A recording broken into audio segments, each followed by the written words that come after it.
Hi, my name is Rajdeep Nayak. Good evening to all of you, and you are watching Rutherford Value Investing.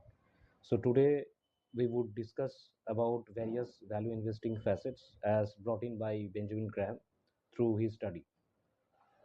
So first, let us discuss about the risk, the concept of risk and volatility in the market. So when we talk about risk, the present scenario where we are moving through in this present market in any country, the as a market participant, the main thing that comes to our mind when we talk about risk is all about the price fluctuation that is going on with regard to various common stocks, that is equity shares. Now when we see the uh, perspective of Benjamin Graham, what he has provided through his various studies throughout his life, we would be enlightened to know that risk is not with regard to the price fluctuation in the equity shares.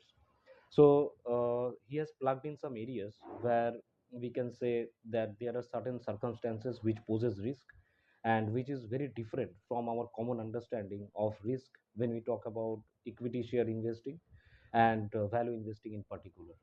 So first of all, we will discuss the concept of risk. Now, let us recall the concept of investing in the first place that we have discussed in our first video.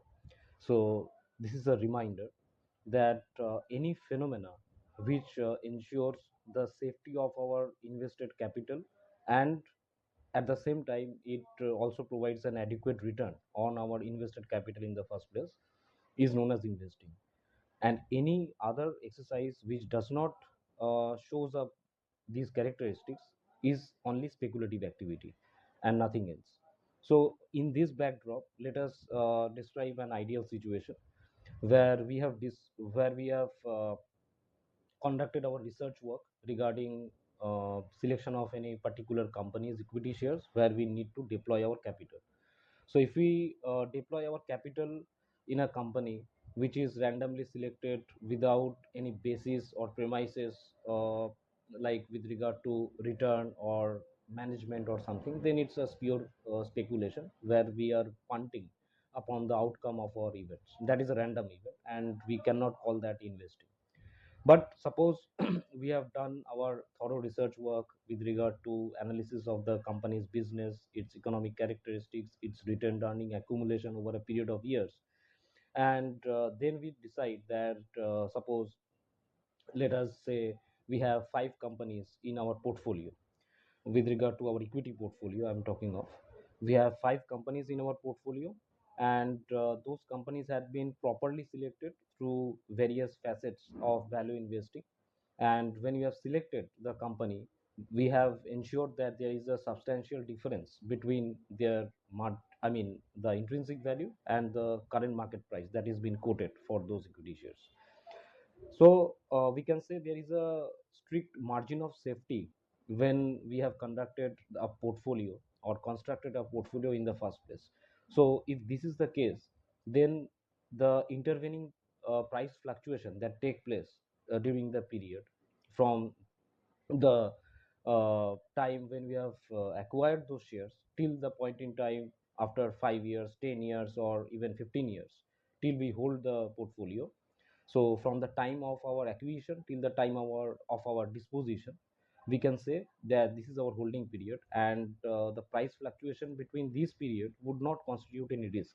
Even at times of disgrace for any black swan event, or with regard to interest rate, or with regard to any sanctions by any country on the other, may pose a certain temporary risk of the price of that equity share being mm, glided down the path, then that may be to an extent that it goes down below our purchase price.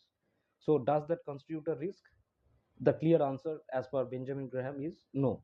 If we have constructed our portfolio in the first place with regard to a proper study with regard to their earning, business model, management, corporate governance, and most importantly, we have purchased those securities substantially lower than their intrinsic value, then we have a great margin of safety. So the present price fluctuation over a period of time will only be an opportunity rather than being a risk. So that is a very important plugin made by Benjamin Graham. Now, secondly, he has pointed out that a favorable holding of a security, when we talk about equity shares, it must present essence of dividend throughout its business period. Now, suppose a company is in the first place declaring dividend at the rate of 100 rupees per share, just a hypothetical example. Now, going forward in the subsequent years, if it reduces the dividend rate or dividend yield, to be specific, so then there can be a risk, because if that reduction in dividend yield is without any reason, without any substantial capital allocation to new ventures or construction or R&D per se, then we can say that that reduction of dividend is a risk, because as Benjamin Graham said, that any kind of retained earning should possess a particular characteristic, that a single rupee retained should have the capability of earning more than 1 rupee in the business. Then it is adding to the value of the shareholders fund. Otherwise it is not providing interest, or I would say benefit, to the shareholders in particular. So if that particular retention is due to any specific planning by the company with regard to research and development, with regard to construction of factory, with regard to expansion of their business, whether indigenous or inorganic sectors, diversification, then we can conclude that the reduction of dividend is not a risk factor. But if it is without any reason, the dividend is reduced without any reason, then we can say that it is a risk factor, and that's a red flag, and we need to investigate further. So that is one aspect of the risk. The other part of the risk can be constituted by a circumstance. Let us say, for example, we have purchased a security of 1000 rupees INR, and during our holding period, we have certain black swan event where we got ourselves into a particular circumstance where we don't have any enough fund to for meeting our basic necessities in daily life. Then we are forced to sell that security, and in that black swan event, or during the period of uncertainty in the intervening period, then that selling price can be lower than our purchase price also, because we have already discussed the equity is providing us non-linear growth.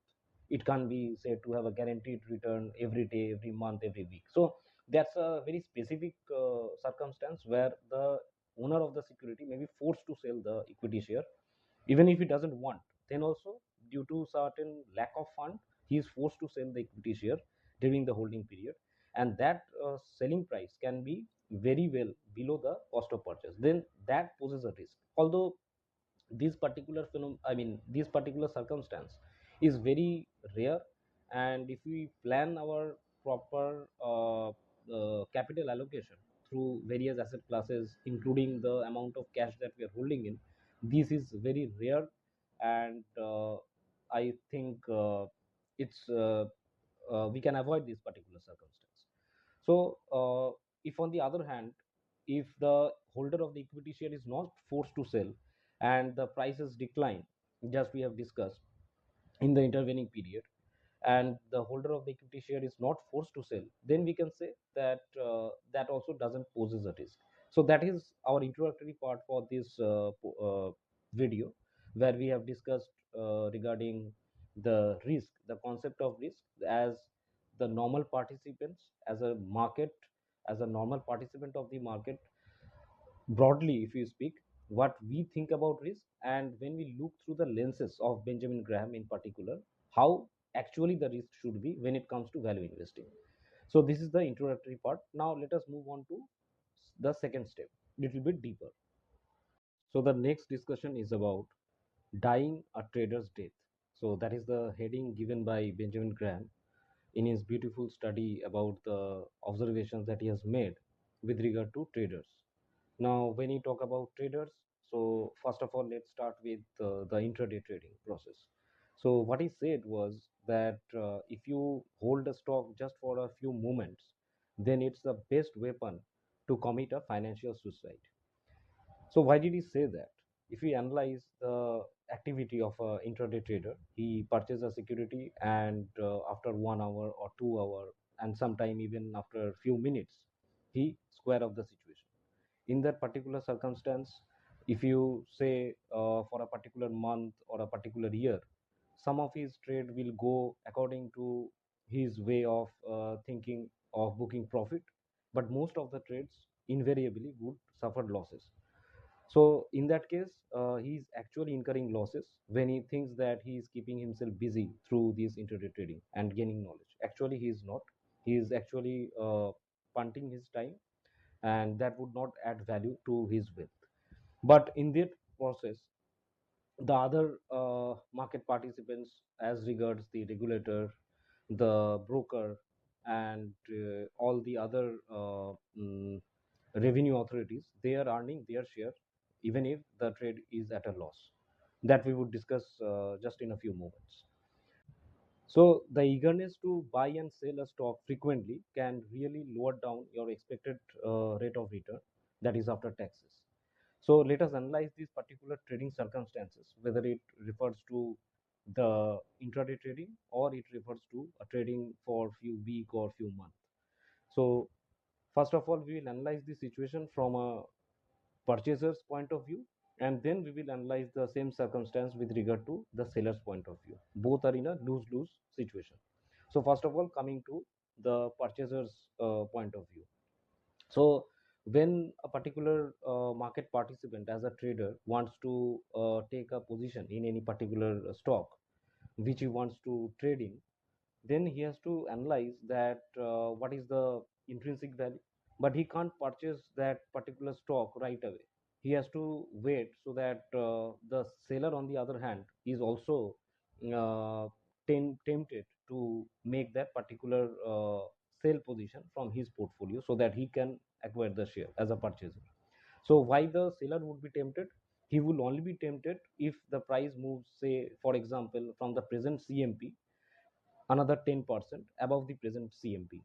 So from the buyer's point of view, if you see, he has, let us say, X as an intrinsic value, but if another 10% up move from the intrinsic value is given up for the seller to be tempted, to be enticed to enter into the particular transaction, then before even starting with his trade, he is actually incurring a 110% loss, because 10% is the gap which has been reduced between his purchase price and the intrinsic value of that particular security. So we can say that this is a very beautiful observation where Benjamin Graham says that for tempting the seller to enter into a transaction, the purchaser has to incur a upfront 10% loss before even entering into the trade.